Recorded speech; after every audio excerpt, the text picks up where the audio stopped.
Elestrals TCG is only available on Kickstarter for a limited time until December 4th, and it already has over 2,000 backers with over $500,000 raised. Elestrals TCG is already developing a mobile TCG app, which will be available in alpha access to all backers of the Kickstarter.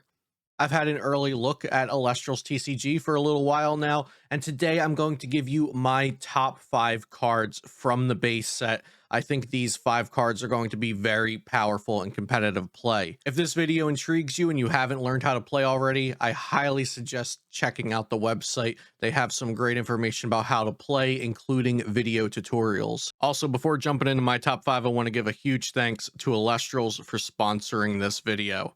The first card I want to talk about is Majesty, which is a water card, and it costs 3 water spirits to enchant it. It has 6 attack and 14 defense, and it has the effect this Majesty gets +1 attack for each enchanting water spirit on your field. Water enchanted Elestrals on your field cannot be targeted by an opponent's Elestrals effect. So there are going to be plenty of Elestrals out there that just say expend X amount of spirits and destroy target Elestral, or target Elestral gets -3/-3 until the end of turn, or destroy a spirit enchanting target Elestral. And all of these things can really destroy your game plan. You know, if they're either making your Elestrals weaker or taking away some of the spirits enchanting it, or just straight up destroying your Elestrals, that's going to be really bad for you. And so Majesty is going to protect all of your Elestrals, including itself. So I think blocking that interaction from the opponent, specifically with your Elestrals at least, gives you a lot of freedom to play the game how you want. Of course, they will be able to target your runes still, but your Elestrals will be protected by this Majesty. Next is Phallicane. So Phallicane costs 2 wind spirits to enchant. It has 7 attack position and 3 defense, and it has the effect you can expend 1 wind spirit in order to destroy all runes, or expend 2 wind spirits in order to destroy each rune on an opponent's field. This is really strong because if you're building your deck with very low reliance on permanent runes on your field, if you're only using instant speed runes that just go to the underworld right away anyway, then you wouldn't mind destroying all runes on the entire battlefield if you don't have any permanent runes yourself. But if you are playing permanent runes and you happen to have them on the board, you could always just expend 1 extra spirit in order to destroy each rune only on the opponent's field. So this is such a powerful removal card, and kind of like a control type card that has that choice, right? I love that it has 2 modes. You can either pay 1 spirit to destroy all runes, or you can pay 2 spirits to destroy each rune on an opponent's field. So the double mode of this, and it only costing 2 spirits to get into play, I think is really, really strong. Next is Pandora's Box, which is a counter rune, and it's going to cost 2 of any colors of spirits to enchant it. When an opponent activates an effect that searches for or special casts a card from their deck, negate that effect, and that opponent must send the top 2 cards from their deck to their underworld. So this is super strong because if you look through all of the cards in the Elestrals base set so far, which you can do over on the Elestrals website, there will be a link down below. There are a lot of cards that try to chain together, and you know, if this card gets to do this, you can search your deck and special cast the next power up of this Elestral, and then if that one meets its effect, you can go special cast the next one from your deck. And this Pandora's Box card can stop those powerful combos from popping off and from your opponent essentially running over the board with their powerful Elestrals that they're special casting and searching for in their deck. So I think Pandora's Box is potentially going to be a staple card if you don't want your opponent to just turbo out their most powerful Elestrals. As someone who has played countless card games over the years, this next card, Aeolus, really just popped out to me. I was like, oh yeah, we're putting this in the top 5. So it costs 1 wind spirit to cast, and when you cast this Aeolus, you can enchant up to 4 spirits to it. So you'll have 4 spirits on it instead of just the 1.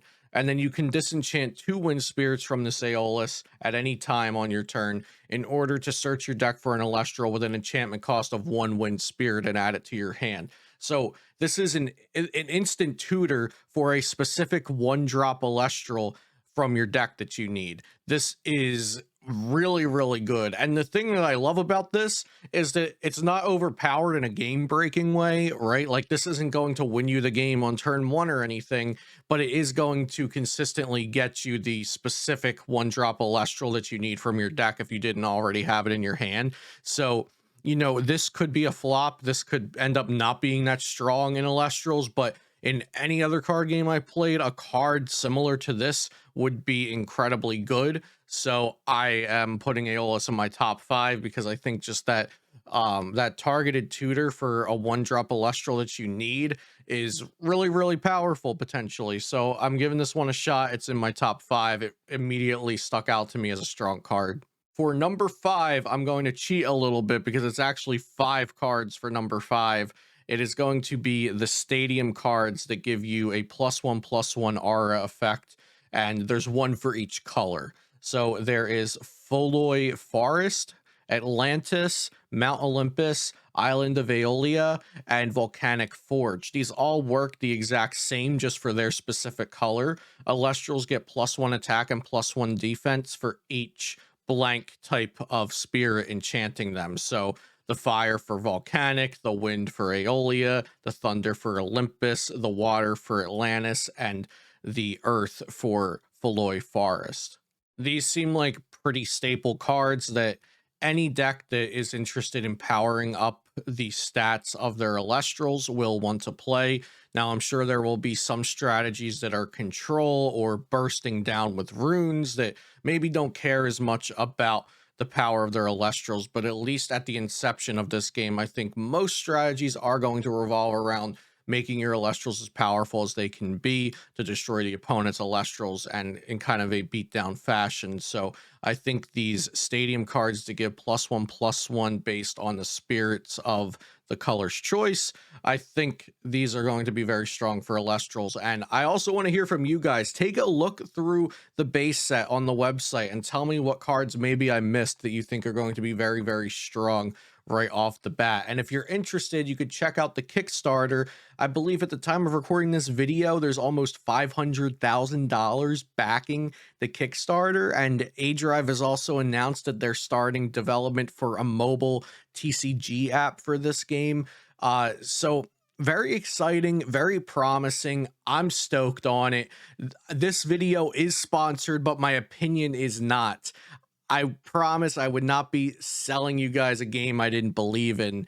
I'm actually very interested to start trying this game out with the prototype decks over the holidays with my friends and family. So I highly suggest just taking a look at it. It doesn't cost anything to go click on the website and peruse some of the cards. Let me know in the comments down below if you do and which cards really stick out to you guys like I kind of told you about today. Thanks again for Elestrals sponsoring this video.